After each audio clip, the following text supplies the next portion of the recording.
李明，这里是4万块钱。当初你投了多少，现在我1分不少还给你。建国，你这是什么意思？过河拆桥？什么拆桥？李明，看在这1年你帮我建国的份上，厂子亏损的地方都没让你摊，你还想怎么着？你是说，厂子刚开始赚钱就准备把我踢出局了？以后厂子的事情你不要再过问了，咱们两清了。当初我投4万是为了救活厂子，现在厂子活了，你就拿这4万打发我？嫌少？李明，你也不看看你现在的样子，30好几的人了，天天钻在那些破铜烂铁里，你懂什么是时代吗？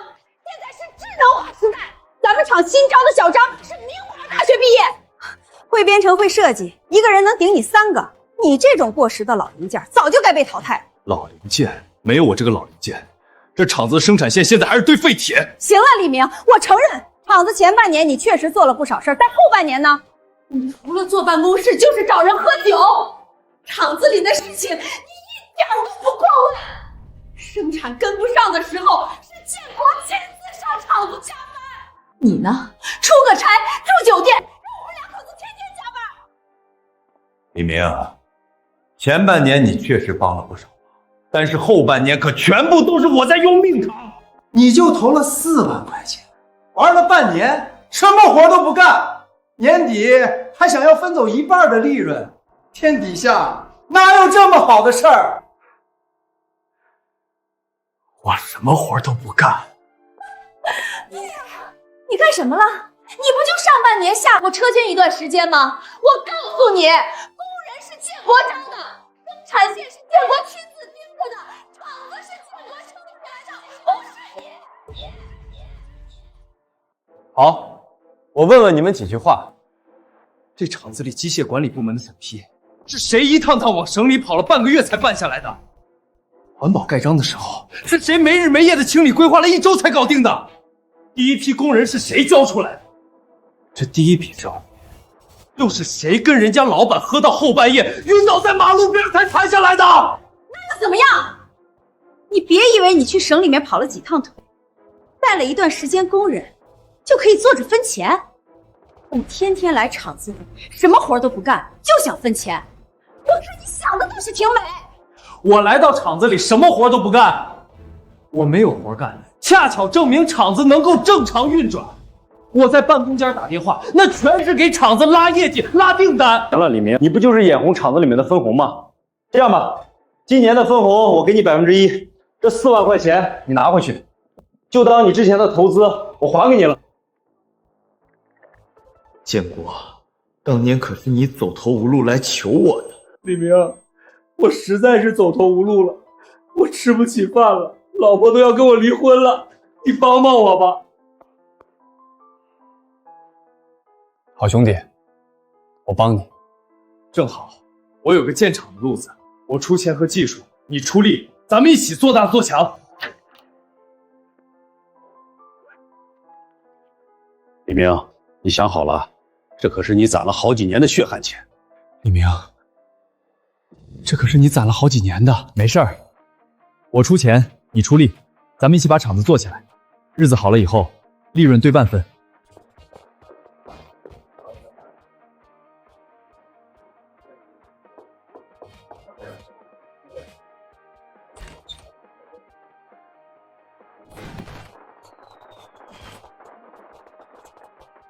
李明，你是我这一辈子的兄弟，等将来厂子赚钱了，你拿7成8成，我赵建国绝不会说半个不字。我赵建国绝不会说半个不字。我相信你，咱们先把厂子办起来再说。李明，原料我可以便宜市场价3成给你，但是你记住了，我是看你李明的面子上，不是别人。你小子合我胃口，这一批的单子给你们厂做。车床修复好了，可以正常工作了。李工，你这技术留在这里太屈才了啊！厂子目前还在初期，这个月的工资得缓1天。我先拿3000块钱给大家度过这一天。李明，建国可真的要好好谢谢你才行，没有你，厂子早就倒闭了。他也忙也忙。好，这钱我拿。李明，这钱你拿了，那厂子就跟你没有关系了。不过也没事儿，以后咱们见面了还是兄弟。见面还是兄弟，你替我出局的时候，怎么不说我是兄弟？今天我把钱拿走，从今往后，厂子跟我没有任何关系，厂子里出现任何问题也不要来找我。他以为他李明是谁呀？一个过时的技术工罢了。就是，这种人早就该被淘汰了。以后啊，厂子赚的钱可都是咱们的了。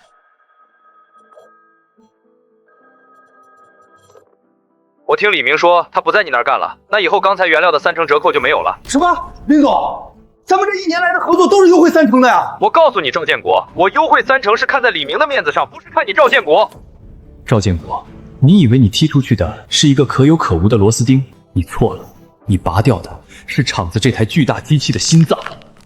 心脏没了，厂子还能活下去吗？看见了吗？没了他李明，今年咱们至少能多赚27万。难怪他李明不想走，原来这么赚钱。这下子厂子里赚的钱都是我们的了。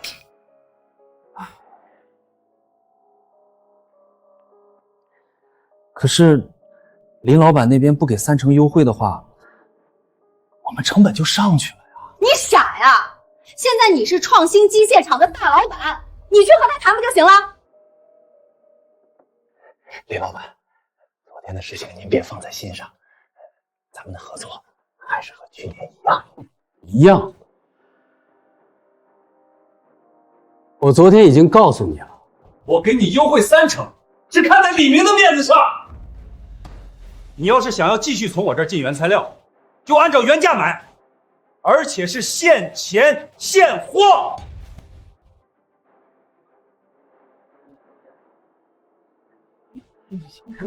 红今年没来吗？以后厂子就我和建国管了，有什么问题直接来找我们。那技术上的事呢？这位就是咱们厂里的技术员了。李工，你真不干了？不干了。李工，这金子在哪儿都会发光的，赵总他会回头的。没办法，有些人眼里的光只能看见自己兜里的钢镚。兄弟，在利益面前，不过是随时可以踢开的垫脚石。厂子这台机器的心脏已经停止跳动了，接下来就该看着这台机器是如何停止运转了。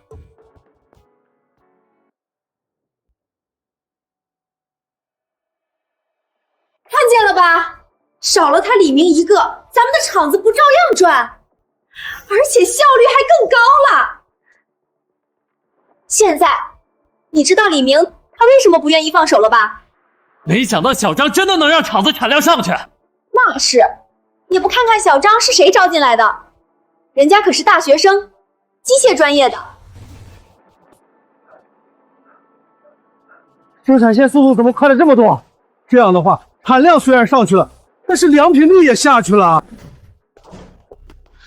赵总，这么提速的话，机器吃不消的。你懂什么？以前就是你们太清闲了，现在才是厂子的正常产量。按照目前的产量，最多3个月就可以给你换一辆新车了。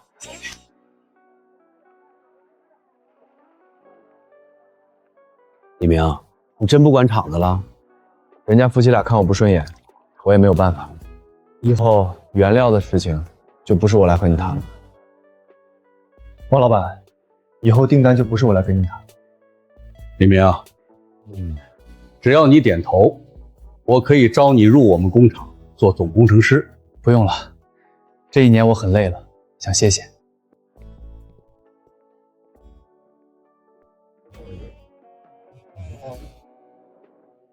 建国，厂子我已经让了，能不能走下去，就看你了。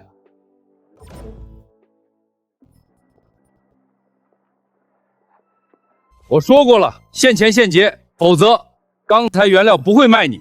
看在李明的面子上，还像之前那样不行吗？那就让李明来找我。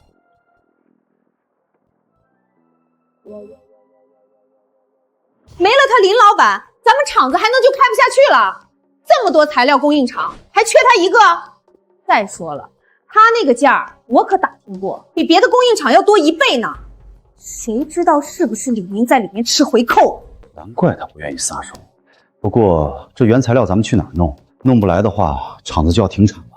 我有一个表哥就是干钢材原料的，而且价格比林老板优惠30%，以后还便宜20%。那质量能靠得住吗？我表哥厂子都开多少年了，要出事儿早就出事儿了。放心，赵老板，别看我原料比市场价低，但我这质量可从来不差。可是这原料里面的渣子太多了。你傻呀，渣子剔出来不就行了？这里面的差价可都是咱们的。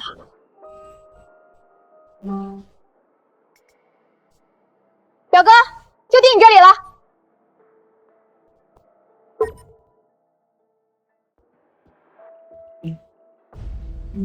高总，这批原料不对呀，怎么渣子这么多？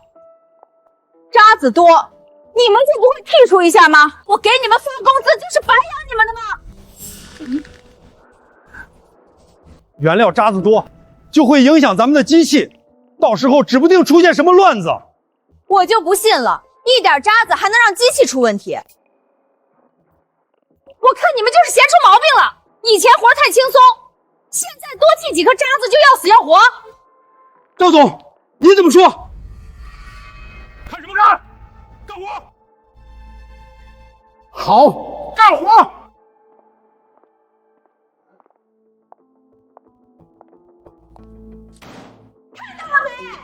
老赵，我说的没错吧？这才3天，咱们的利润都已经追赶上之前1个月的了。这样下去的话，别说你能换车了，就是家里的大别墅也能建起来了。老婆，我早就该听你的了。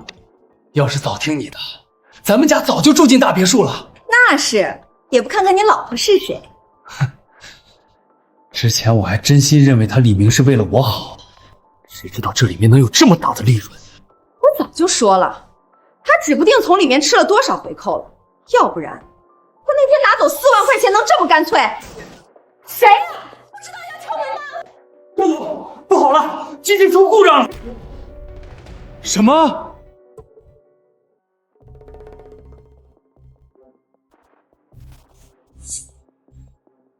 你们是怎么干的？机器一直都没有问题，怎么突然就出问题了？原料不行？什么原料不行？之前厂子也有一批渣子原料，不是照样没有问题？那是李工还在，那段时间李工天天维修检查，才保证了生产。别总是李工的，他已经被我开除了。小张，这个问题你能不能解决？当然没问题。好，交给你去办了。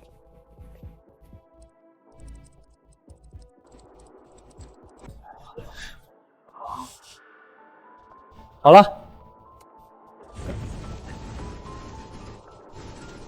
你这是强行启动，会出问题的。老王，你懂什么？就是，人家小张可是机械专业毕业的，看见了吗？厂子没了他李明，不还是照样正常？都愣着干什么？给我干活去！李老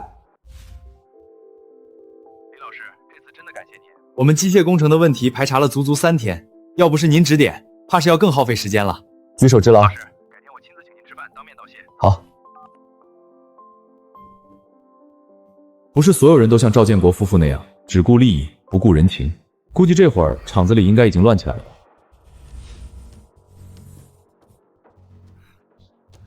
到底怎么回事？昨天不是还好好的吗？机器怎么又坏了？昨天不是还好好的吗？怎么又坏了？赵总，你找来的这个小张，为了产量把机器调得那么快，出问题是早晚的事儿，更加别说这些劣质原料了。这批货吴总那边可是说好了明天下午要的，出不来怎么办？机器坏了，我们能怎么办？小张，赵总，这个问题很简单，给我10分钟。秀梅，小张到底靠不靠谱？肯定靠谱啊！赵总，好了，好。小张，这是什么情况？小张，你到底能不能搞定？我可以找人来搞定。我认识国内顶级的机械工程师，他叫孙宇，他以前跟了一个很强的师傅，学了一身的本事。好，快点把人喊来。地点是创新机械厂吗？好，我知道了。我记得师傅他就在创新机械厂吧，正好可以去见见师傅。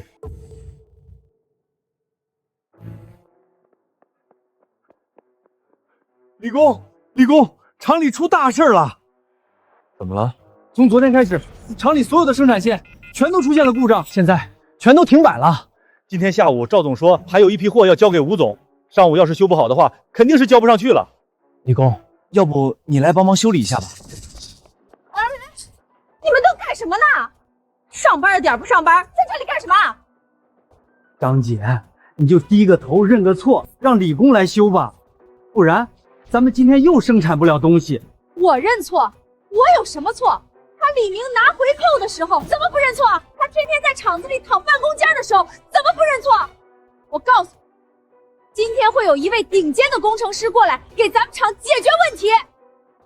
人家不需要。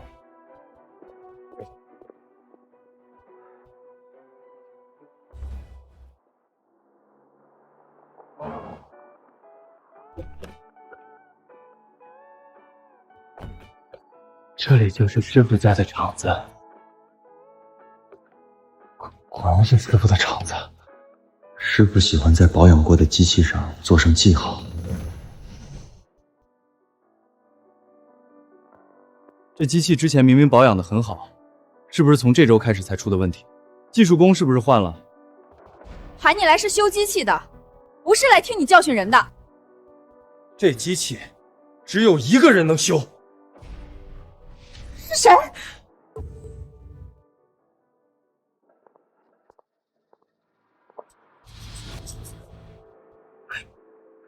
李工，您怎么来了？我来看看。李明，谁让你进来的？门口的保安是干什么吃的？李明，之前我不是告诉你了，今天我们厂会有一位顶级工程师过来给我们维修机器吗？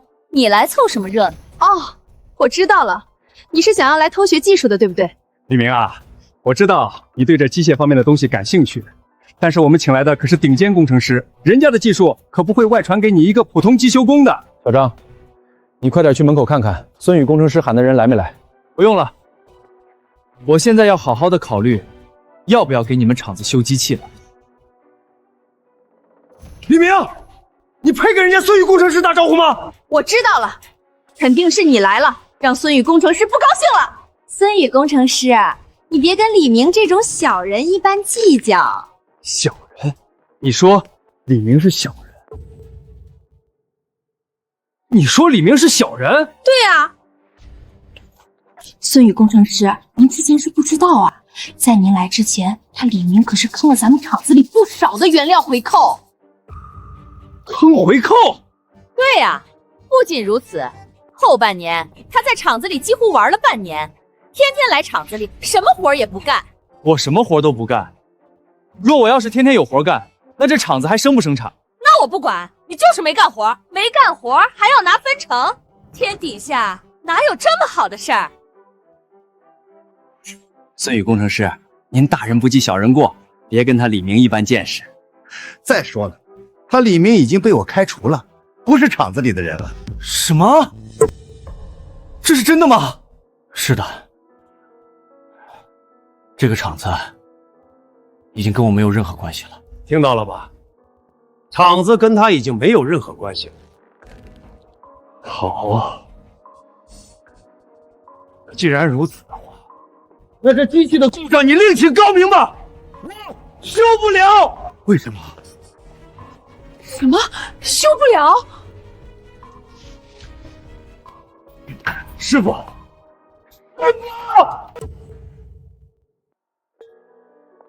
孙宇工程师喊李明师傅，李工竟然是孙宇工程师的师傅，这下子有好戏看了。活该！谁让他把李工给踢出局了？你们都在胡说什么？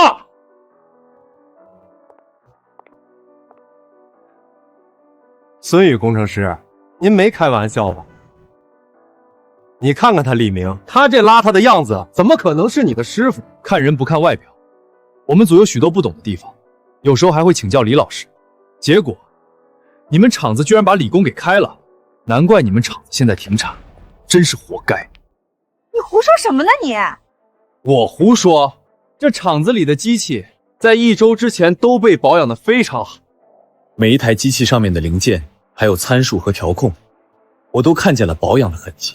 但是现在呢，这些机器很明显从上周开始就被人故意设置了速度。孙工说的没错，就是小张干的。机器换了人，就像是换了心脏。你们厂子的机器我修不了。孙宇，我们请你来又不是不给你钱，你凭什么不给我们修理？我知道了，你是嫌钱少了，对不对？这不是钱的问题，而是你们做人做事的问题。原本咱们谈的是2000是吧？我给你加到4000，修不修？不修。8000！不修。就算你给我10万，我也修不了。这机器只有我师傅李工会修，其他人永远修不了。小张，你找的人到底靠不靠谱啊？张姐，孙工可是国内数1数2的顶尖工程师。孙宇，我请你来是解决问题的，不是听你数落我的。赶紧把机器修好。机器能修好，但是人心可就难修了。哼，你说什么？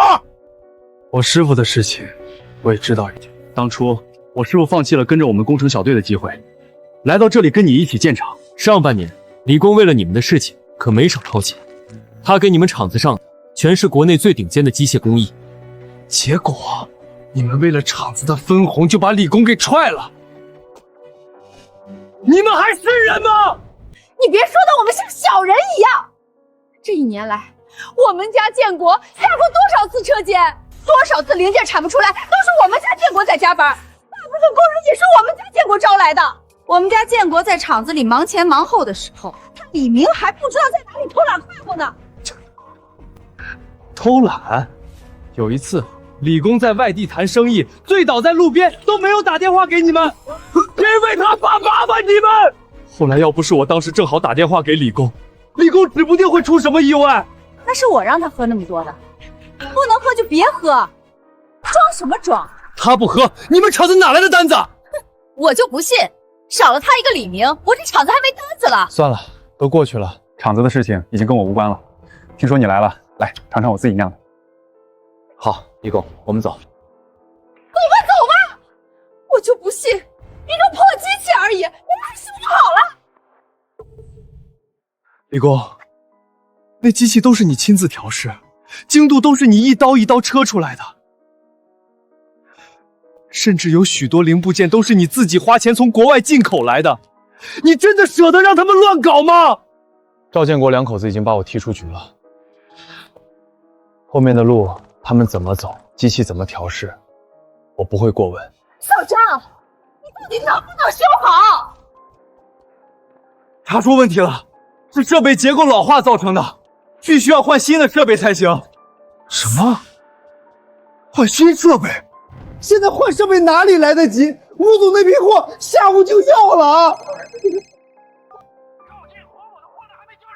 吴总，厂子机器出了点问题，可能需要几天。几天？你做梦了！真以为我不知道？你厂子把人家李工给开了。李工在的时候，你们厂子可是一天岔子都没出现过。行了，订单我撤了，你做不了，我找别人做。怎么样了？吴总撤单了。撤单就撤单，咱们厂子订单这么多，我缺他一个。那这机器，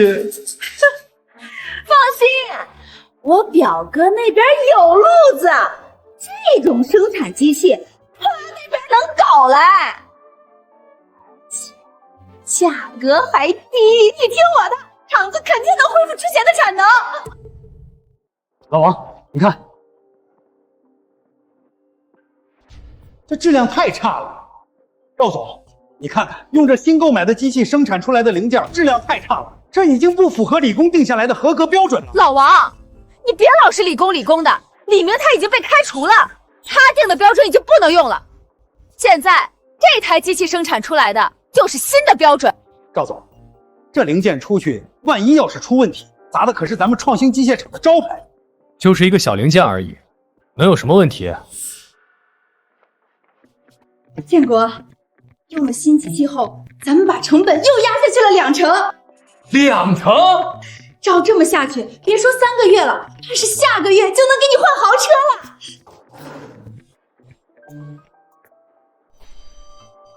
创新机械厂这批零件怎么不合格率这么多啊？老板，这批从创新机械厂进来的零件完全用不了啊！创新机械厂竟然敢拿这种劣质货来糊弄我！你把话给我说清楚，这质量为什么从上周开始突然差了这么多？你这到底怎么回事？质量怎么差了这么多？大家放心，厂子这周做了一个小调整，优化了一些不认真工作的员工，下一批绝对不会出问题了。那这一批呢？先退回来，我们马上给你们赶工下一批。这零件我看不是好的很吗？别的厂子能用，就他们不能用。我看就是以前李明给他们用的料子太好了，才这样。那咱们的原料还换回原来那家？做梦！原来那家多贵了，到时候我们还有利润吗？再说了，咱们又不缺他们几个小厂的订单，要是没了他们几个，说不定咱们厂子会更加顺呢。我之前就说了，机器不行，原料不行，你们不听。这是金老板他们，要是等真正的大订单老板开口，我看厂子怎么办？我呸！也就这些小老板会挑3拣4的，人家真正的大老板才不会这么干。还有，我不这么干，你们工资哪里来？钱没问题，但是省钱得省对地方。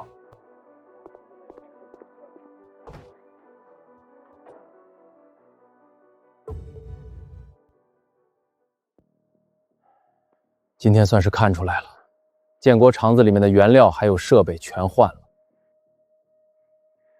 要是后面的质量还是像现在这样，我就不打算从他这里采买了。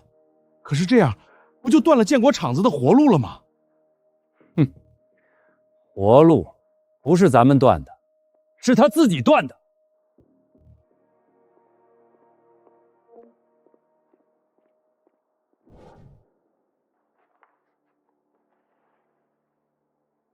看到没？虽然咱们少了几个订单，但是利润已经翻了3倍了。真的翻了3倍！我早说了，要是咱们厂子还按照李明的路子干下去，早晚要亏倒闭。这样一来的话，咱们就能把购买新机器的窟窿给补上了。新机器的亏损后面再算，眼下先买一辆新车。毕竟你也是个大老板了，不能开之前那辆小车了。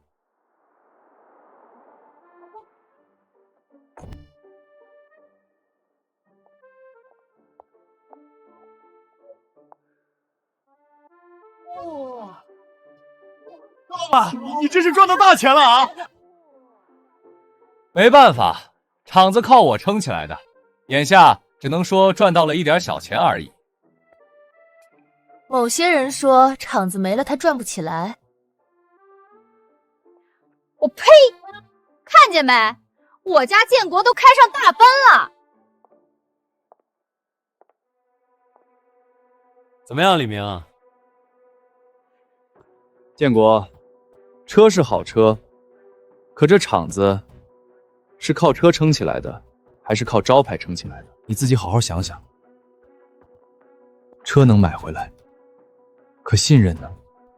买得回来吗？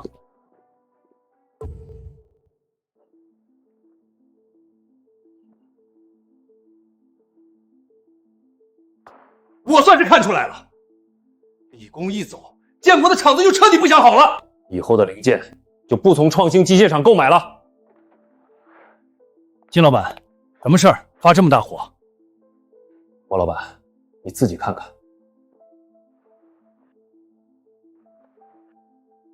创兴机械厂有李工看着，质量怎么会这么差？李工已经被建国开了。什么？以后啊，你好好掂量掂量，要不要用他们厂的零件了？什么？这一周的产量直接缩短了一半！老王，是不是工人偷懒了？偷懒？是有人在偷工减料。再这么下去，剩下的一半产量也得玩完。胡说什么呢你？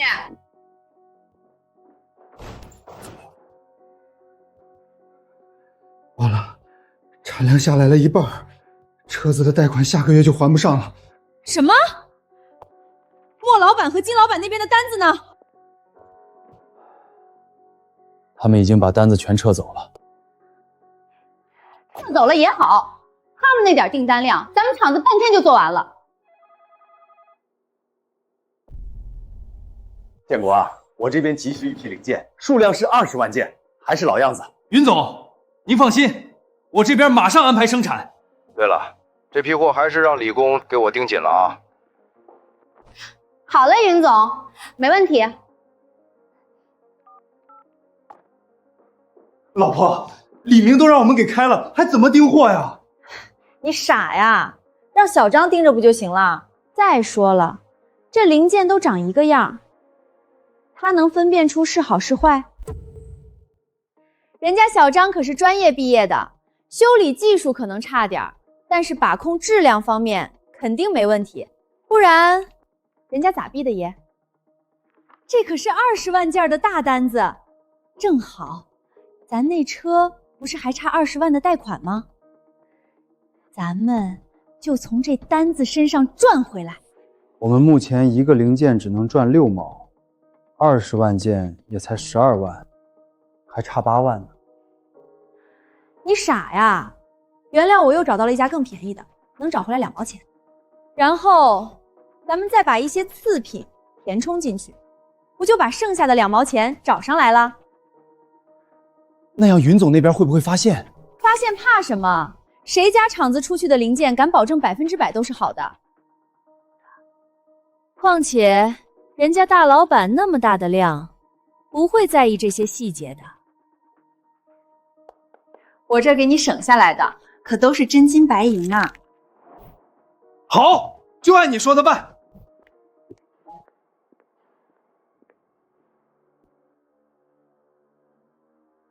赵总，这些零件，即便按照小张定下的标准，都是不合格的。让你打包你就打包，你废什么话？你们是老板还是我是老板？这周20万个零件要是做不上去，违约金10万你们出吗？赵总，那也不能把坏的零件当好的送过去吧？你懂什么？谁家厂子能保证100%都是好零件？快点给我打包！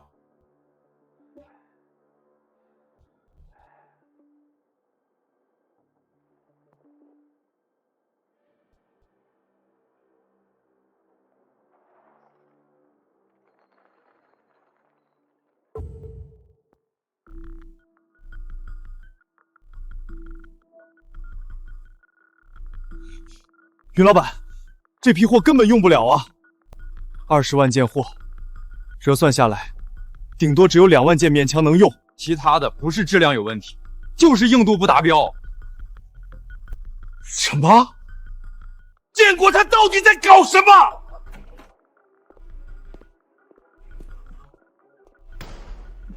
赵建国，这批货怎么回事？20万件货，只有2万件勉强能用。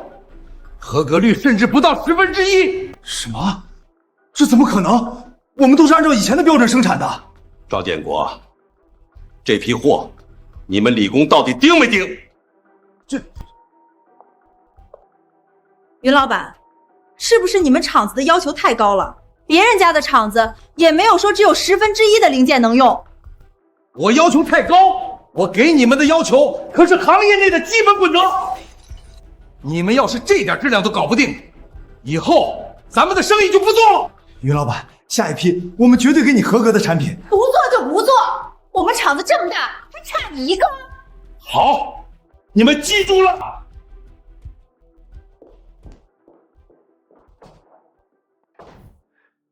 老婆，云老板可是大客户啊。就是大客户要求多，别的老板我看怎么没说有问题。咱们压的成本你又不是不知道，你还真指望云老板接着跟咱们合作？再说了，咱们不是还有另外2个大客户吗？下一批我们吃点亏，用回原来的原料，先稳住另外2个再说。难怪建国上次给我的货那么次，原来他把你给踹了。人心隔肚皮，我也没有想到。当初要不是你帮我厂子解决了一个难题，我这单子可不会交给外人来做。云老板，虽然我不在创新机械厂了，但以后你的厂子要是有技术上的难题，还可以找我。这是创新机械厂对面的旧厂房的厂门钥匙。我打听到最近你有自己办厂的想法，刚好那厂房是我一个朋友的，他低价让给我了。现在厂子交给你。云老板，我不是白给你，厂子前半年的租金我收你2万。可是光有厂子没有机器。李工，建国他不是买了辆车子吗？现在贷款还不上，就把厂子里面原本的旧机器都当废品卖了。什么？那可是都是我精心调试过的机子。不过我托人买下来了，老样子，还是卖给你2万，一共4万块钱。李明，这里是4万块钱。当初你投了多少？现在我1分不少还给你。原料方面你自己想办法。我第1个月给你的订单5万件，还是老样子，质量你把控，我放心。做好质量，做好人，路只会越走越宽。有些人丢了这2样，开再好的车也跑不远。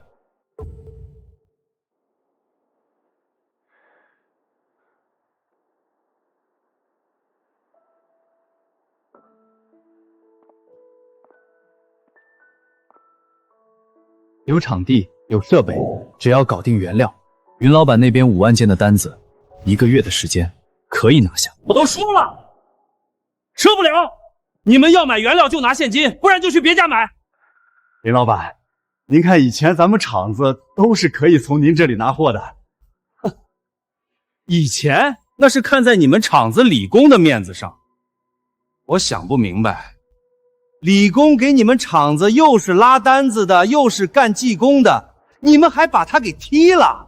什么拉单子？他在厂子里玩了大半年，我们家建国可是忙前忙后，一天都不敢休息。他没活不正好说明你们厂子生产顺利吗？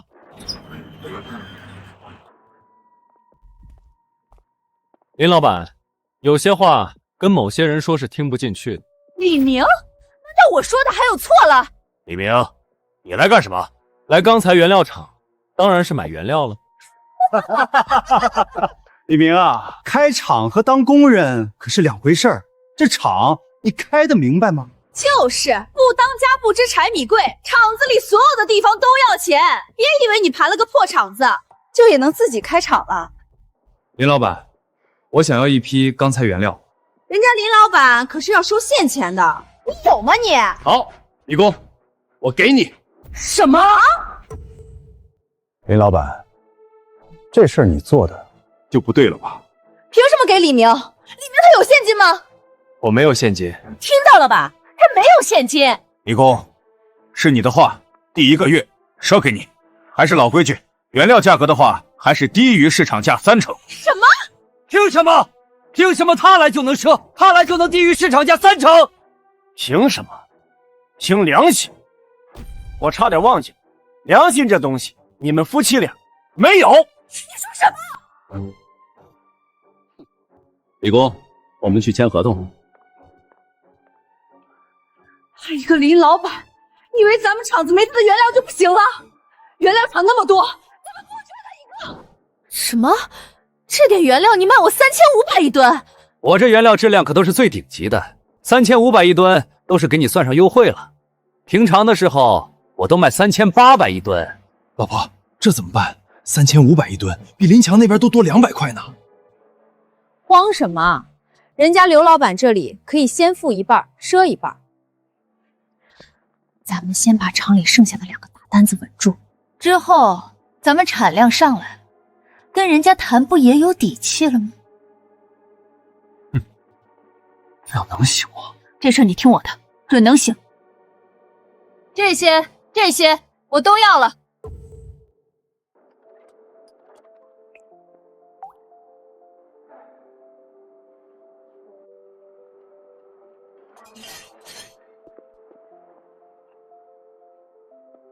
按照目前的速度，这个月加班，云老板需要的5万个零件能赶出来。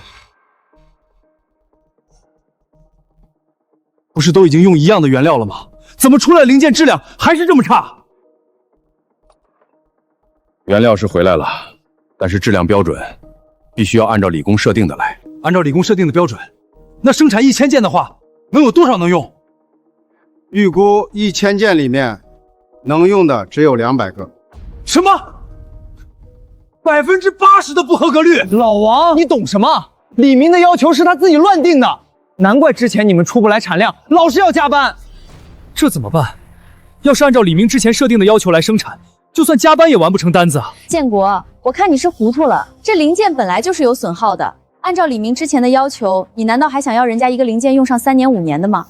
让他用上个大半年，然后出现问题后，不还是要从咱们厂里进货吗？这样一来，咱们厂子的单子也会多，咱们赚的也更多。赵总，要是真的这么干，厂子的招牌就彻底砸了。你就一个技工，你懂什么你？就按我说的生产。这30万件零件，最迟10天我就要。莫老板，您放心，这10天我亲自下车间加班赶工。我听说你换原料了，我的货你可不能糊弄。您放心，我们现在用的原料比之前更贵，质量更好。那我就放心了。30万件，要是按照李明之前给莫老板的标准，就算1个月也干不完。放心，咱们厂子10天能生产一半吧？那剩下一半呢？剩下一半交给别人代工不就行了？代工，这靠谱吗？赵老板，您别看我这环境不咋样，但是我生产的质量和大厂出来的一模一样。况且价格方面，我比大厂生产出来的便宜1半。能便宜1半？对啊。不过我先说好，原料是你们给我。好，没问题。你看我就说吧，代工多省事儿。只要咱们把莫老板的大单子稳定下来，以后咱们生产一半，代工一半，稳赚不赔。听我的没错吧？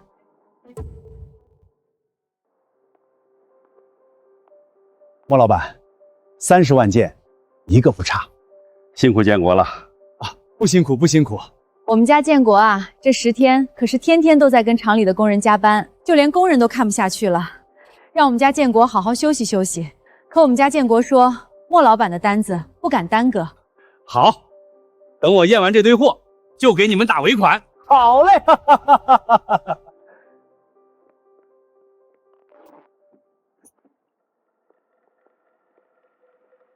怎么样？放心吧，这一板上的零件全都是最精品的，他就算全部拆开查，也查不出问题。莫总，这板子上的抽查完毕了，没有问题。好，那莫老板是不是可以打尾款了？不急，这只是流程1，还有流程2的。把编号034木板、077木板、129木板都随机抽1箱零件出来。莫老板，您这是要干什么？不是检查好了吗？样板检查好了，但是这其他的成品也要抽查的呀。不过建国啊，你们厂子的质量我还是很放心的。来，喝茶。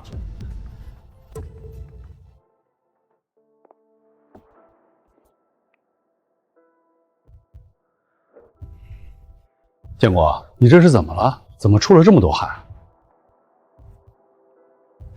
可能是热的。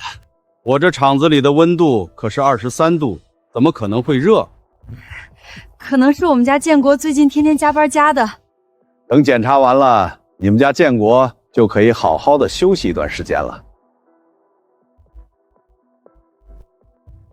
莫总，034批次的零件合格率只有60%。什么？莫总，您厂子的质检员行不行啊？这批货咱们厂子的质检员可是天天都在抓。建国，我给你们的要求是合格率要到80%。可能是因为这批货莫老板您要的太急了，合格率会有一点点的下降，不过这都在正常的范围浮动。行吧，这034批次的就算了，我这批货确实着急要。接着检查一下后2个抽查的批次。是，莫总。莫总，077批次的不合格率达到了70%。什么？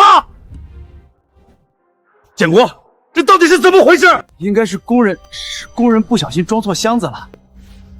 一定是工人装错了，我马上打电话通知厂子，把好零件送过来。129批次呢？莫总，129批次的不合格率是100%。什么？129批次呢？莫总，129批次的不合格率是100%。100%？这怎么可能？对啊，这怎么可能？怎么可能100%不合格？莫老板，你这厂里的质检员怎么胡乱说？这到底是怎么回事？就算加工的再差，也不可能100%不合格吧？就是，你到底会不会检查？原材料碳钢比例1:20。什么？我这比例要求是1:2，你们给我偷工减料了10倍！赵建国，敢以次充好？怎么可能？原料是我亲自去买的，都有购买记录的啊！对啊，莫老板，你要是不信的话，可以来我们厂子看啊！李工，您真不回来了？不回来了，我现在在对面开了一家小加工厂，靠着老朋友们的支持混口饭吃。老王，不去干活，在这外人瞎聊什么？外人？我交给你的这批货不是李工在盯着吗？莫老板，我已经不是创新机械厂的人了。赵建国，这到底是怎么回事？您别生气，您先看看，我这原料可都是好原料啊。是啊，莫老板，我这原料是不可能出问题的。那为什么还有一批100%不合格的次货？10天时间，厂子肯定完不成这么大的订单量，而完不成，就得找代工。李明，你瞎说什么？李明，你瞎说什么呢你赶紧离开我的厂，不然我喊保安了！保安！保安！赵建国，代工是怎么回事？赵总，我可算找到你了。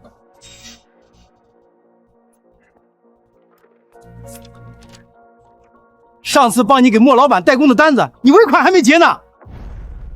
一共15万个零件，一单5毛，一共7万5千块钱。您看看什么时候给我结一下？老李，你胡说什么呢？够了！好啊，我一单给你1块钱的加工费，你转头找个代工厂5毛出货。莫老板，不是这样的，你听我给你解释。你不用跟我解释，这批货出不了，你们等着追究责任吧。还有，30万件货，我一件不要，全退。李工，你要是早说你被赵建国他们夫妻踢出局了，我这订单就根本不可能下到他这里。这件事怪我，没跟您说清楚。可是手里这30万件货缺少零件，到期交不上的话，可是要付几10万的违约金的。莫老板，距离交货还有多久？最多可以延迟15天。莫老板，你相信我。李工，你说这话就见外了。从你手里走出来的货，那可都是精品。好，莫老板，你的30万件货我接了。什么？做生意有诚信才能立足。莫老板把30万件货交给我，那就是信任我，我绝对不能辜负这份信任。15天的时间，再加上我这2道新装的流水线，30万件货，没问题。老李呢？你们老板老李死哪儿去了？放开我！老李昨天就被抓了。抓了？为什么会被抓？他表面上给你们代工，私底下把你们的好原料全偷换成废料卖钱。这么干，不抓他抓谁？都怪你，非要找这种黑作坊代工，现在彻底完蛋了。存钱买大班的时候你怎么不说？现在出事的全是我。要不是你贪便宜，莫老板的单子能黄吗？我们要赔几10万违约金啊！你敢推我？你个没用的废物！你自己没本事还管老娘！这不是创新的赵老板？你在这儿听说找黑作坊代工被发现了，活该！赵建国，你那辆虎头奔驰的贷款已经逾期，限你1个月内把20万连本带利还清。我们立刻去厂里拖车。全完了！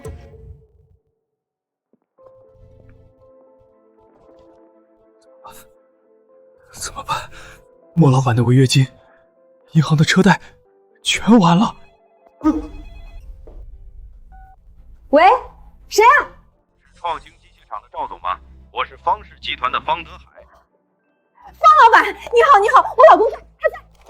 方老板，我这有个大单子，为期1个月，1天2万件，一共60万件，怎么样，赵总？接不接？不过我有个条件，我这边会派一个技术工，每天到你们厂子里监督，他会随时向我汇报进度和质量。没问题，方老板您放心，绝对没问题，我们马上就签合同。60万件，我们发个屁！我们的技术质量你不知道吗？还派人来咱们厂子监督，这质量绝对不过关啊！不过关也得过，怕什么？车到山前必有路，能有什么路？这还不简单，拿人手短，吃人嘴软。咱们把方老板派来的那个质检员好吃好喝的伺候着，再塞点好处，不就行了？这能行吗？怎么不行？要不然莫老板那边的违约金怎么办？你那辆大奔的车贷怎么办？要是让别人知道你的车子被银行收走了，你这张老脸还往哪儿放？我们绝对不能让李明那个王八蛋看扁了。好，就听你的。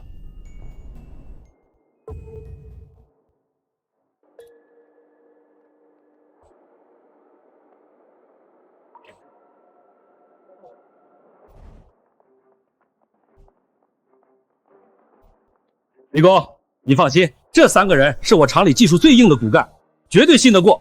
我全部给你调过来帮忙。李工，我们以前就听过您的名号，跟着您干，我们有使不完的劲儿。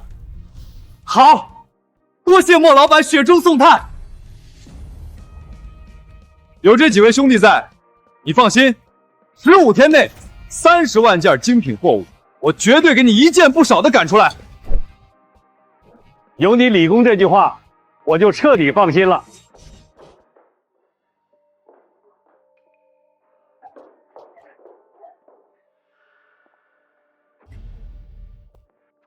赵总，你们这厂子的卫生感觉不是很达标啊，这要是影响了方总的订单质量，我可没法交代。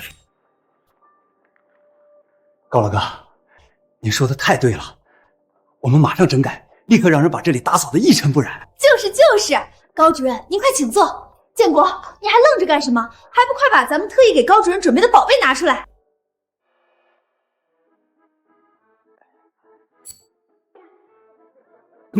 高老哥，一点小意思，你拿回去尝尝，千万别跟老弟客气。这怎么好意思？这不合规矩啊！在我们这儿，您就是规矩。今晚咱去金碧大酒楼，大鱼大肉，不醉不归。赵总，爽快！那今晚就听你们安排。怎么样？我就说没问题吧？只要钱到位，这质检员还不是被咱们治得服服帖帖？老婆，还是你厉害，这下咱们彻底高枕无忧了。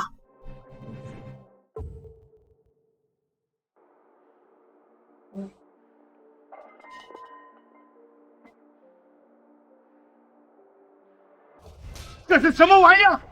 垃圾，一堆垃圾！这种活也敢交给我？高主任，高主任您消消气儿，这不还在调试吗？高主任，您是行家，您给看看到底差在哪儿了？差在哪儿了？我告诉你，从里到外，从头到脚，没有一处是对的，这根本就是废铁。高主任，您看这零件的质量好不好？那还不是您一句话的事儿吗？高主任，您天天来指导我们，太辛苦了。这点茶水钱，您务必收下。行吧，行吧，看在赵总这么有诚意的份上，今天这批勉勉强强算你们合格了。合格？这种会砸了我们厂子招牌的垃圾零件，你也敢说合格？我看你们就是不想让厂子好了，你们要把理工的心血全都毁了。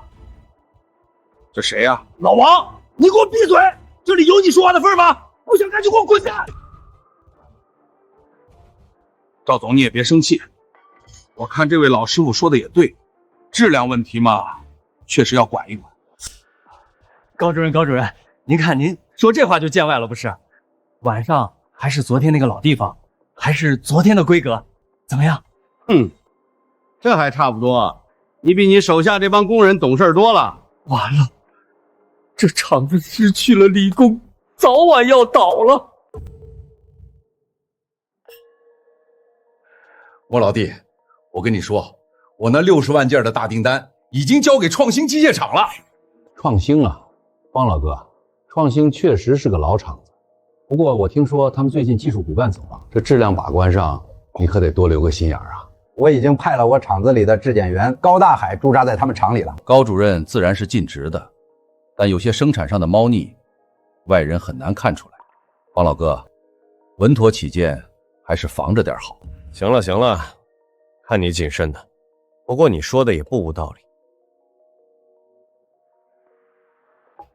这样吧，过2天我再派一个质检员过去，双重保险，这下你总放心了吧？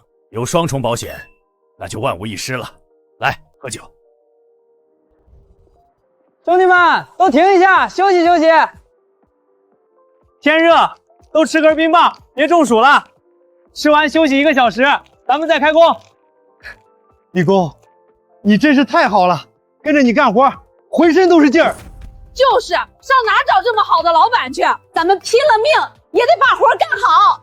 行了，快吃吧，身体是革命的本钱。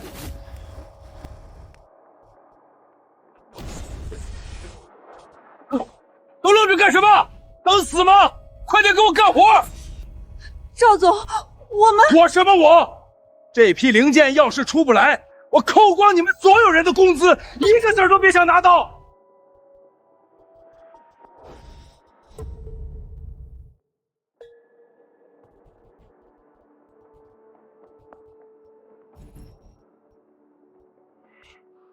这都是些什么玩意儿？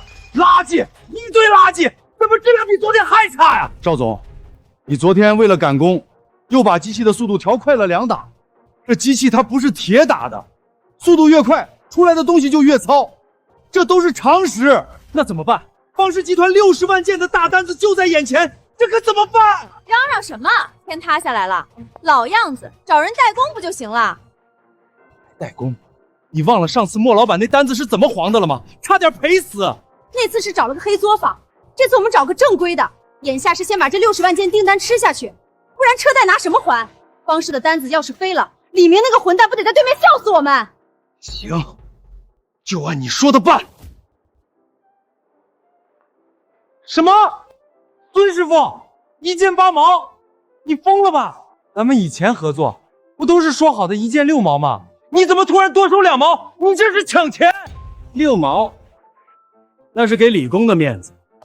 现在李工不在了，价格自然也不一样了。我可听说了，你们厂子一赚钱就把人家李工给一脚踹了，真是好一出卸磨杀驴啊！你放屁！谁把他踢了？是他自己要走的，走的时候还从厂子顺走了4万块钱，他就是个未成的白眼狼！我告诉你们，我这代工的质量标准全都是当年李工手把手教我定下来的。你们要加工可以，1件8毛，1分不能少，不然你们现在就给我滚出去！好，8毛就8毛，还有现钱现结。什么？以前不都是能赊1个月的吗？孙师傅，你别太过分了。以前是以前，现在是现在。我可不想跟卸磨杀驴的人做生意，没钱就滚！好，好，现钱现钱，我给你现钱。难道我们真的错了？错，我们哪里错了？那段时间厂子是不是咱们撑起来的？是不是从头到尾都是咱们把控的？眼下只不过是出了一点点小问题而已。真的是小问题吗？你傻了？要是还按照之前的做法做，那这里面的利润咱们得让出去多少？你放心，方老板那边的质检员，咱们不都已经贿赂好了吗？大不了咱们吃点亏，再多给点好处，再加上我们从孙师傅那边代工的零件质量肯定是合格的，到时候咱们真假参半，他方老板也查不出来。那这样的话，咱们的利润还有多少？咱们厂子里省下来的利润，几乎都被孙师傅那个老东西吃去了。不过，只要咱们吃下来这批订单，方老板那边的单子不还是滚滚来？到时候谁手里单子多，谁就是老大。那代工厂的价格，不还是你赵老板说了算？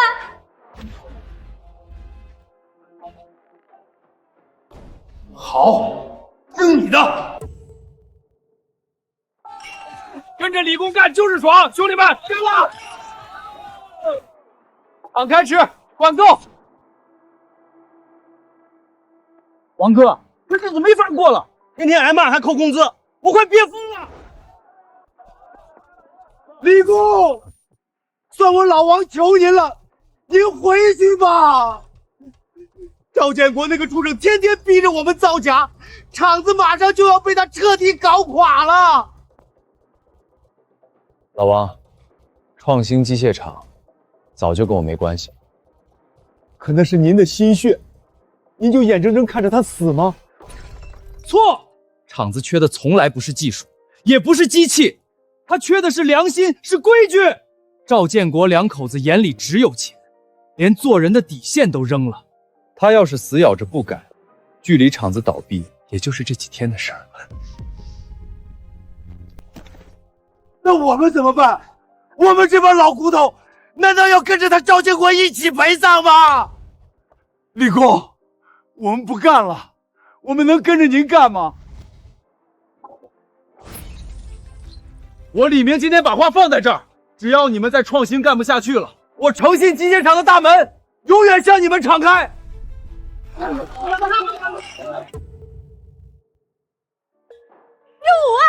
整整15万！赵建国，看到没？没了李明那个废物，咱们照样赚大钱。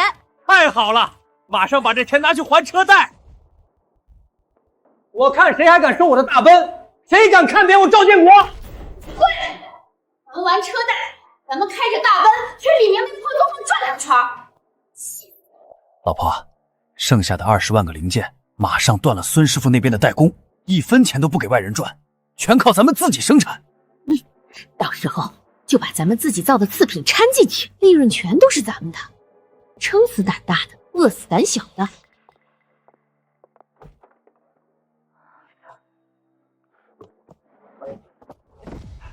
方老板，您怎么突然大驾光临了？也不提前打个电话，我好出去迎接您啊！方老板，快坐。您是来验那40万个零件的吧？赵老板，这几天加班加点，挺辛苦啊。不辛苦，为了方老板的单子，我们可是把心都掏出来了。您要抽查零件是吧？我这就喊高主任。高主任，高大海，赶紧过来给方老板验货。不用喊了。方老板，您这是什么意思啊？高主任可是您亲自安排的质检员啊！我今天亲自带了一个人。这人是谁？这个人，你们俩熟得很。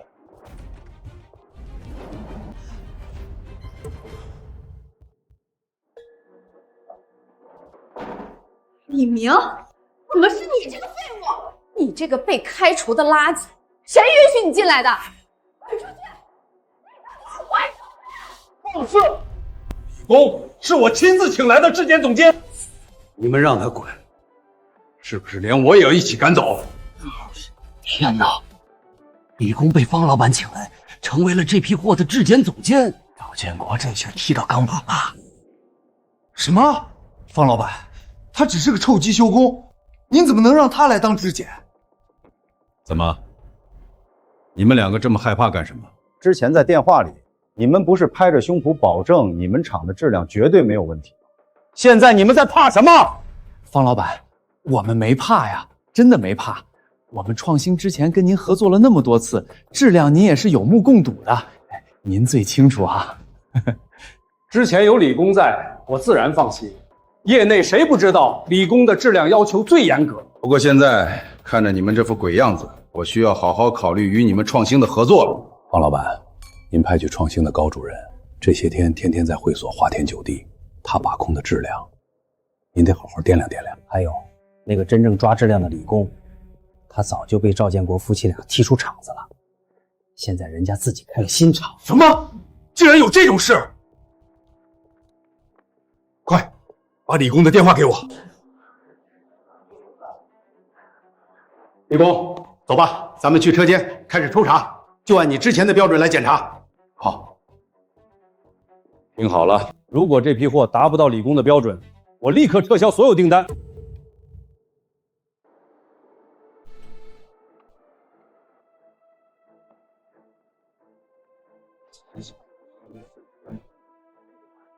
碳钢比例1:20，连最低标准的一半都达不到，硬度甚至连 H30都不到。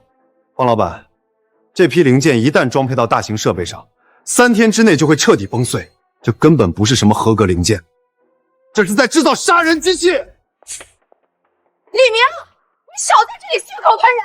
你就是嫉妒我们拿到了方老板60万的大单子，你一个被开除的臭要饭的，懂什么现代编程？懂什么高精工艺？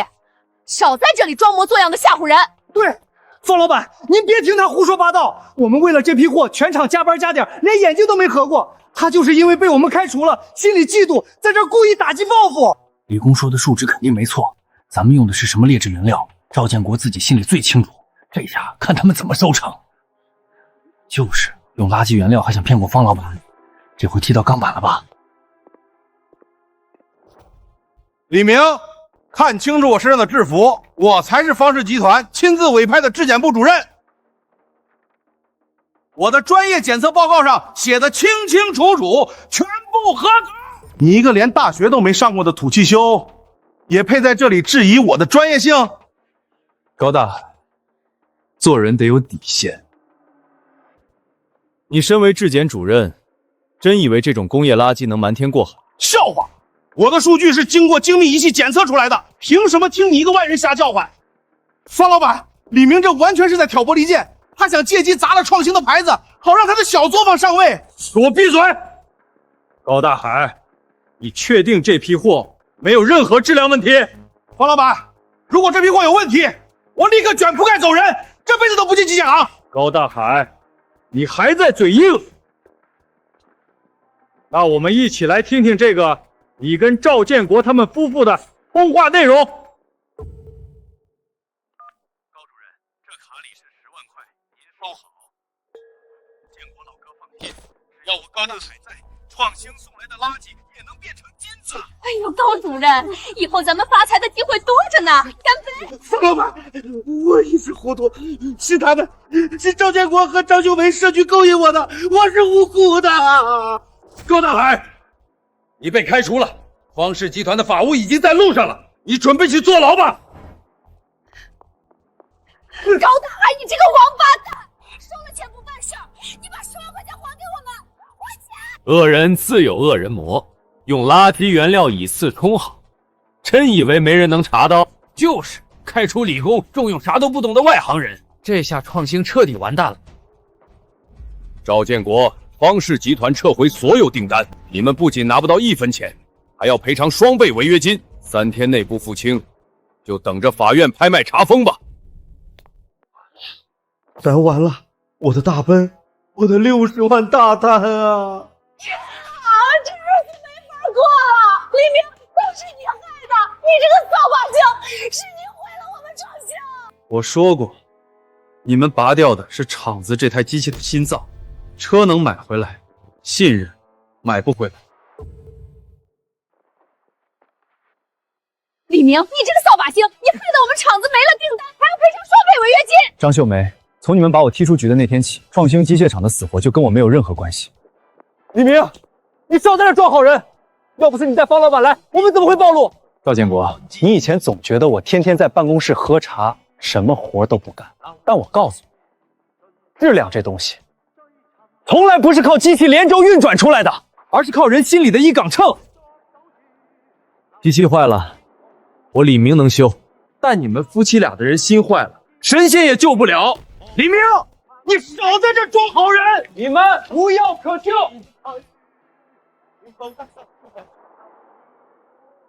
老穆，这次方氏集团亏大了，40万件的零件缺口，我上哪去找合格的厂子交货？急死我了！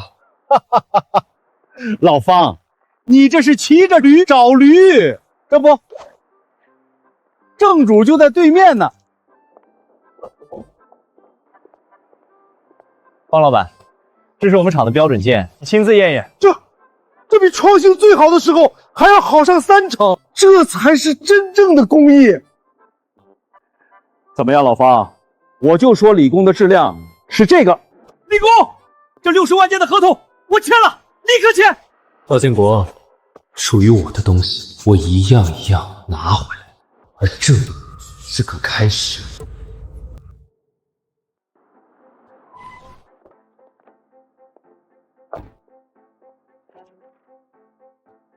赵建国，你连续3个月没还奔驰车贷，我们现在依法扣押车辆。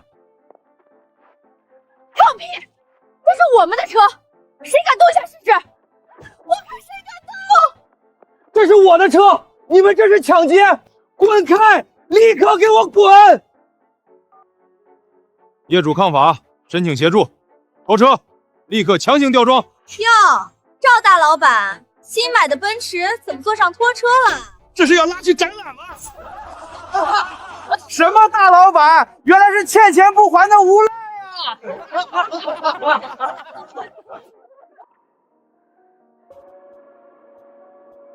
放下来，我的大粪！你们这些小狗，快放下来！我的车！看什么看？都给我滚回去干活！老子还没破产，马上滚！赵建国，赵建国，还我的血汗钱！赵建国，你看看你办的好事儿，车被拖走了，现在这群穷鬼还要占了办公室。当初是谁非要买奔驰的？现在资金链断了，你全推我头上。赵建国，你不把这事解决了，我跟你离婚！是我，张基。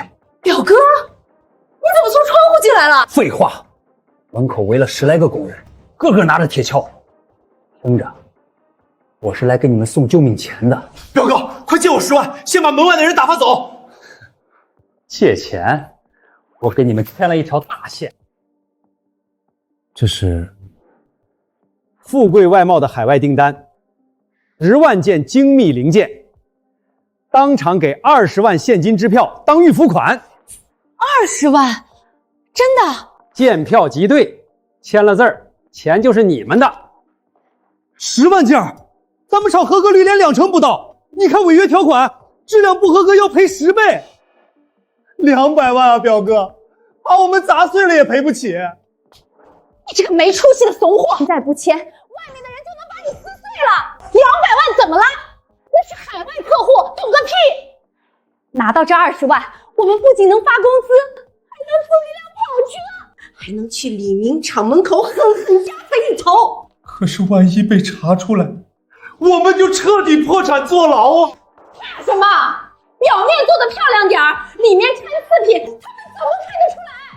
再说了，谁家敢保证100%合格？表妹夫，门外的工人已经开始砸防盗门了，再不按手印，这20万可就打水漂了！把门开了，找姓赵的要钱！妈的，拼了！撑死胆大的，饿死胆小的！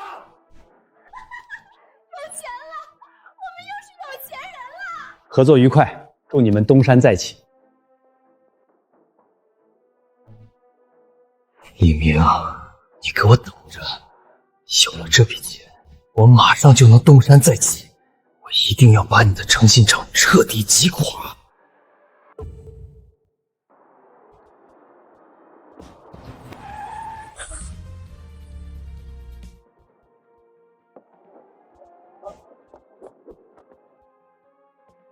李明，你给我好好看看，我开的是什么车？李明，看清楚了，这是崭新的宝马。我们创信刚刚接了海外几10万的出口大单。你这辈子也就只配在这儿当苦力捡破烂儿。天哪，赵建国不是刚被拖走奔驰吗？怎么转眼又开上宝马了？指不定又是租来装样子的，打肿脸充胖子。海外大单，赵老板真是好大的威风。不过在炫耀之前，你最好闭上嘴，听听你们厂房的声音。你什么意思？李明，你少在这儿嫉妒我。我们厂里那是热火朝天的生产声。主轴轴承严重磨损，你们还敢强行调到最大转速？赵建国，你这是在给机器送终！你少在这儿危言耸听，你就是眼红我们发财。我们技术员小张说了，这叫高效生产。老公，别跟这个废物废话，咱们走去吃大餐。李明，你就守着你这破厂子等死吧！走。李工，这声音太可怕了，再这么转下去，不出3天，机器绝对会起火爆炸。天欲其亡，必令其亡，随他们去吧。通知兄弟们做好准备，对面马上就要炸了。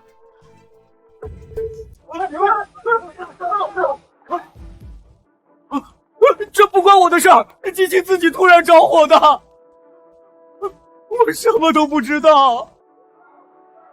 快救人！李大叔被烫伤了，快打救护车呀！好疼啊，我的手！机器火太大了。哎，张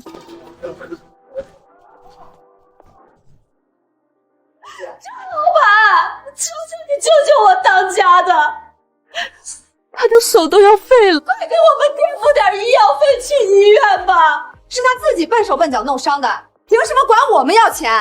张秀梅，你还是不是人？要不是为了给你们赶工期，老李他能受伤吗？你今天必须拿钱。老王，你怎么跟老板娘说话呢？我告诉你们，今天谁要是敢把火灾的事情说出去，1分钱工资也别想拿。什么？出了事故连医药费都不给？跟着这样的老板，迟早连命都搭进去。都给我闭嘴！看什么看？一群臭打工的，不干就给我滚！谁敢乱传，我扣光他全家的工资！你们这是要逼死我们全家呀！这还有没有天理呀？还愣着干什么？机器没坏的，立刻给我滚回去继续开工！明天钱老板来验货，要是耽误了工期，你们1分钱也别想要！行。这黑心厂，老子不干！老李，我们走，找人评理去。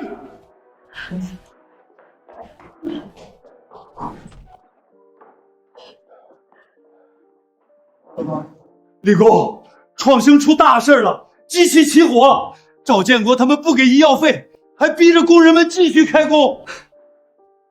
老李的手都快废了！这帮个丧尽天良的畜生，简直无法无天！老王，你现在立刻开车送李大叔去市人民医院，找最好的医生。这里是1万块钱现金，先用着，不够随时打电话给我。李工，谢谢您。赵建国那2口子真的不是人呐，他们根本不在乎我们的死活。李工，您才是真正把我们当人看的大恩人，我们以后全部跟着您干，死都不回创兴了。喂，安全生产监督管理局吗？我要举报创兴机械厂违法生产，隐瞒火灾事故，并且严重危害工人生命安全，请立刻派人过来支援。立功，这次多亏了你，60万件零件不仅提前完成，合格率还接近100%。这是尾款支票，你收好。方老板客气了，我们诚信厂做工靠的就是良心。哈哈哈哈，说得好，理工的技术加上这帮老兄弟的干劲儿，以后这方氏集团的单子非你莫属。兄弟们，跟着理工干，有肉吃，大家敬理工一杯。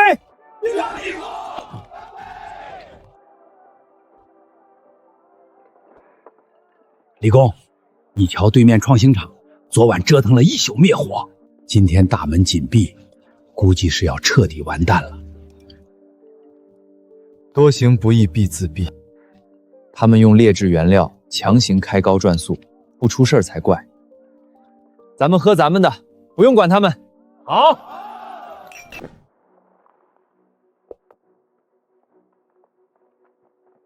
钱总，您怎么今天就来了？咱们不是说好下周2才验货吗？下周2，赵老板，我做生意最讲究效率。我听说你们厂昨晚起火了，我能不来看看吗？您这听谁瞎说的？就是个小火星，早就没事了。咱们的零件都好着呢。好着呢。那我今天带了专业的质检组和律师过来，现在就要当场验货。我的10万件出口零件，要是少了一个或者有一点瑕疵，咱们就法庭上见。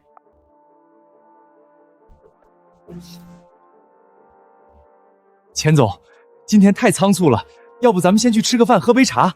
少废话，立刻带路去仓库。质检组，跟我进去。不能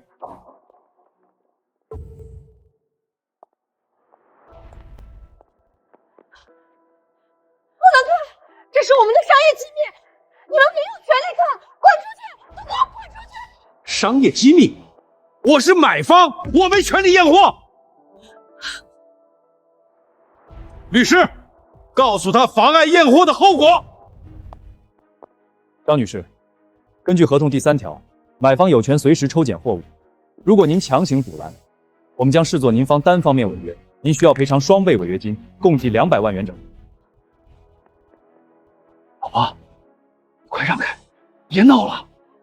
赵建国，你个没用的东西，拉我干什么？这要是让他们看了，咱们就彻底完了。质检组，把那些帆布全部给我掀开，一件一件仔细的查。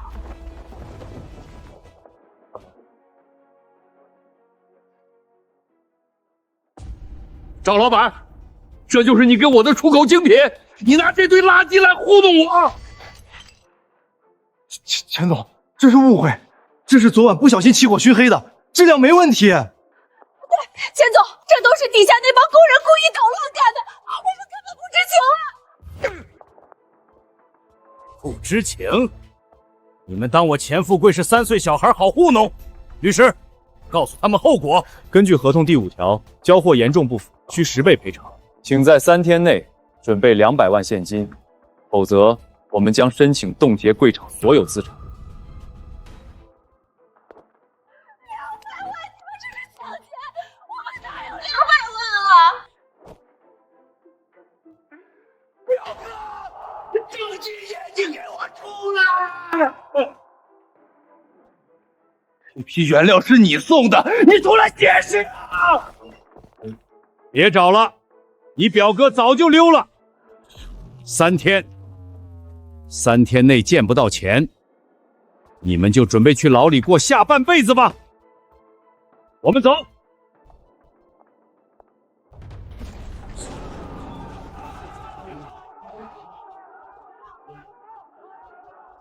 高建国，立刻发工资！对，不然今天我们拆了你的厂子，还钱！发工资！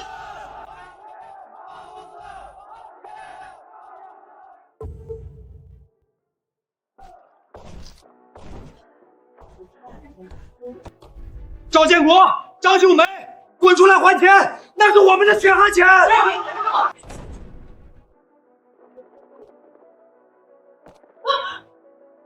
赵总，厂子账上没钱了，连受伤工人的医药费都拿不出，大家伙的血汗钱，你今天必须给个说法。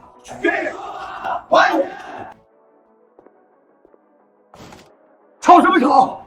厂子只是暂时遇到点困难，过几天海外大单的尾款就到了，你们急什么？给什么钱？厂子都被你们这群废物穷鬼给干倒闭了，天天就知道要钱，我还没找你们赔偿厂里的损失呢。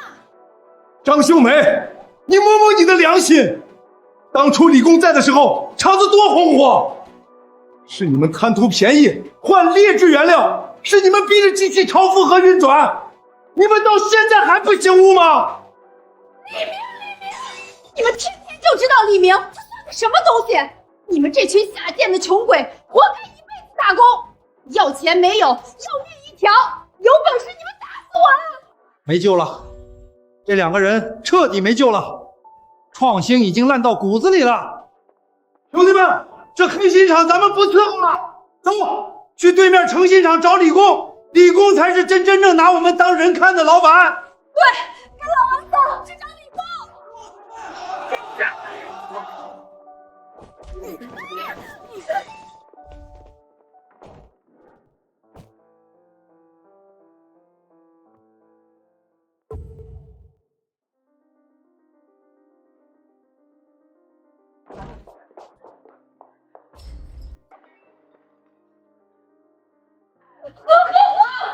你除了祸害我干什么？睁开你的狗眼看看，200万的债，明天法院就要来封房子了。怪我！要不是你贪便宜找黑代工，要不是你非要接那个该死的海外订单，老子会落到今天这个地步吗？都是你这个丧门星害的！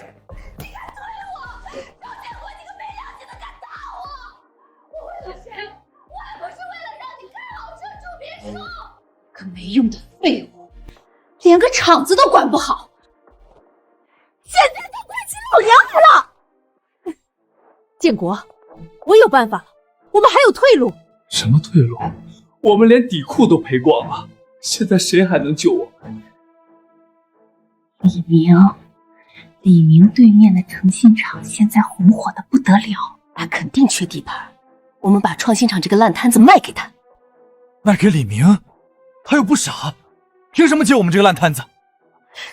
不仅要卖，还要高价卖。我们明明只欠200万，就跟他说厂子资产值钱，开价400万，让他当这个冤大头。等我们拿到钱，立刻买机票出国。这办法好，哈哈哈哈！只要李明那个蠢货点头，我们还了钱富贵的200万，剩下200万足够我们买机票远走高飞。我们厂子现在就是个空壳，地皮和厂房根本值不了这么多钱。李明又不傻，他能信吗？我们当初那么对他，刚赚钱就把他踢出局，他凭什么帮我们？你懂个屁！李明那个人就是死要面子活受罪，他最在乎的就是那些什么狗屁兄弟情分。只要你明天去他厂里，当着所有工人的面跪下来哭，那些围观的穷鬼工人都爱看热闹，只要他们一议论，李明为了名声绝对会心软。这不行啊！骗兄弟的钱跑路，这要是被李明发现报警，我可就真要坐牢了，这是诈骗啊！你还在乎什么兄弟？你马上就要被钱富贵逼死了，你不去求他，坐牢的就是你。人不为己，天诛地灭！李明现在发了大财，8根汗毛都比我们的腰粗，我们坑他一次怎么了？这是他欠我们的。走，去诚信厂，给我们的好兄弟演一场大戏。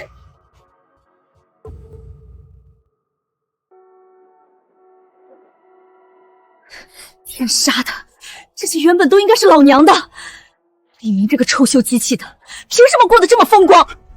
你给我闭嘴，把你的眼珠子收回去！别忘了我们是来干什么的，赶紧揉眼睛，准备哭。李明，给我等着吧！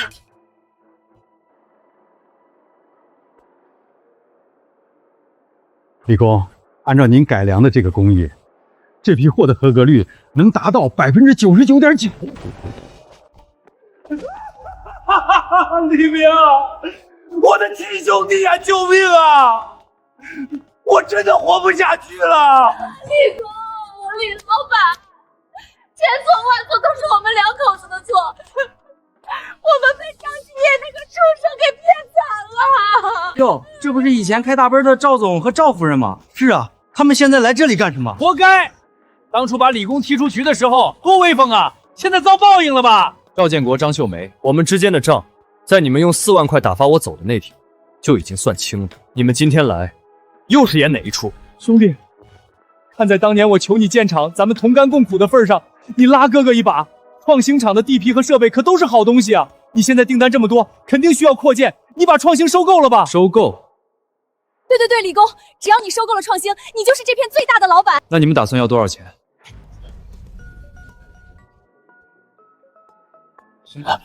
？400万，兄弟，只要你出400万，创新厂连带所有设备全部归你，这绝对是跳楼价呀！400万，赵建国，你穷疯了吧？你那厂子现在就是个空壳，还欠了一屁股债，居然敢开价400万！400万，赵建国，你确定真的是400万吗？李明，只要你拿出400万，创新厂就是你的了。400万，真亏你们开得起这个口。创新现在什么样，大家心里没数吗？这是钱富贵向法院提交的财产保全申请书复印件。200万的债务，你居然有脸跑来管我要400万！赵建国，你口口声声叫我兄弟，就是为了在临死前再从我身上狠狠咬下一块肉来，不要脸！简直太不要脸了！死到临头还要坑人，畜生，简直是畜生！李明，你现在发达，你拿400万买我200万的厂子怎么了？你吃点亏就不行吗？你帮帮我们怎么了？你这个没良心的白眼狼！我吃亏帮你们，我凭什么要为你们的贪婪和愚蠢买单？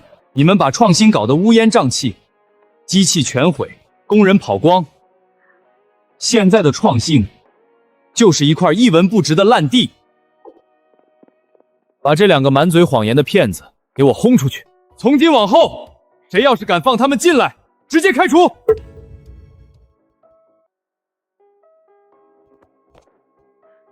李明，你这个见死不救的白眼狼，你不能死！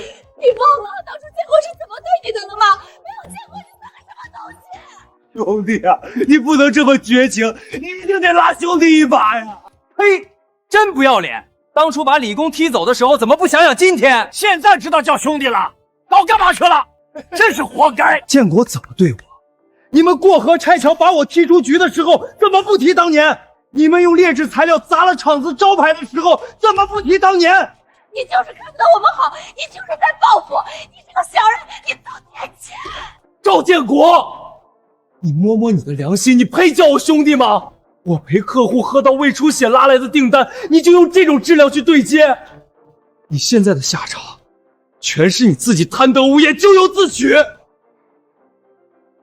保安，把这2个垃圾给我扔出去！别脏了我们诚信厂的地盘！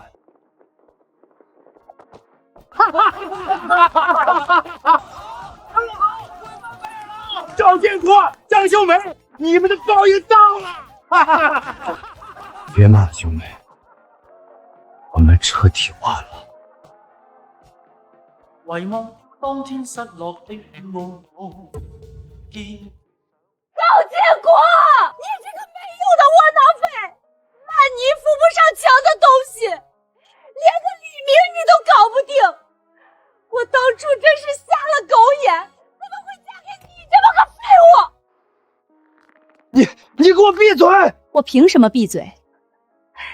你看看人家李明，現在是身家千萬、人人巴結的大老闆。你再看看你，廠子沒了，車被拖了，還背了200萬的債，你連李明的一根腳趾頭都比不上。這不是對面創新的老闆和老闆娘嗎？怎麼跟瘋狗一樣在街上搖起來了？听说他们把技术骨干李工赶走了。活该，自己作死用劣质原料，这叫报应。我连李明一根手指头都比不上，我堂堂大老板落到今天这个地步，全是因为你这个败家娘们儿。要不是你天天在我耳边吹阴风，说李明吃回扣，我会把他赶走吗？都是你这个贪心不足的臭娘们儿害的。你少往我身上推卸责任，是你自己眼红人家的分红，是你自己贪心，你个没用的东西！赵建国，你这个窝囊废，居然敢打我！不要这样跟你比了！大家快来看，快来瞧一瞧啊！对面那个当大老板的李明，简直不是人呐！当初要不是我们建国拉他一把，那算个什么东西？现在我们落难了，他连1分钱都不肯借，简直是丧尽天良的白眼狼啊！张秀梅，你这个臭不要脸的疯婆子，你还要不要脸了？老王，你个吃里扒外的狗腿子，你凭什么骂我？我说错了吗？李明就是个没良心的畜生！哼，大家听听，都来听听，这娘们儿居然有脸提良心。当初李工为了救他们创兴厂，掏空了自己全部的家底，没日没夜的在车间干活，喝到胃出血送医院抢救。结果呢，厂子刚一赚钱，他们2口子就过河拆桥，拿了区4万块钱，像大发叫花子一样把李工一脚踢开。这里是4万块钱，当初你投了多少？现在我1分不少还给你。你也不看看你现在的样子，30好几个人了，天天钻在那些破铜烂铁里，你懂什么时代吗？现在是智能化时代，你这种过时的老零件早就该被淘汰了。踢走李工也就算了，他们还往李工身上泼脏水，污蔑李工吃回扣不干活。你们这种丧尽天良、猪狗不如的东西，现在居然好意思在这里提兄弟情谊！呸！原来是这种忘恩负义的白眼狼啊！难怪厂子倒闭，真是活该破产。就是把恩人当垫脚石，现在遭报应了，还在这儿装可怜，真让人恶心。你胡说八道！我们那是正常的人事调整，他李明就是没本事才被淘汰的。我胡说！你们为了赚黑心钱，用最劣质的钢材原料，逼着工人们加班，强行把机器转速开到极限。之前车间起火，差点把楼里活活烧死，你们连医药费都不肯出，还威胁工人不许说出去。你们的良心是不是被狗吃了？李工心疼工人们，自己掏了1万块钱救人，他没报警抓你们诈骗，已经是给你们留了最后的底线。你们居然还敢在这儿撒泼打滚！谁是赵建国？谁是张秀梅？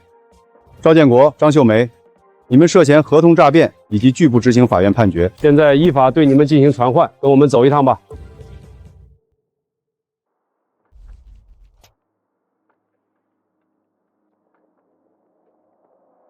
放开我！你们凭什么封我的厂子？那是我的钱，我的大别墅，我的宝马车。完了，全完了！我的一生全毁在这个贪字上。如果当初我没踢走李明，怎么会落到今天这个地步？恶人自有天收，活该！就是让他们用劣质原料害人，这叫报应。早今日，何必当初？把恩人当垫脚石，这就是你们过河拆桥的下场。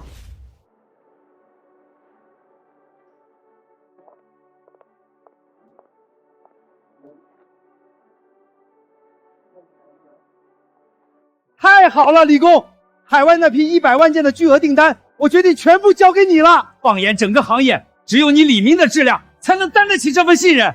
李工，以后咱们就是长久的战略合作伙伴，有你在，我们100个放心。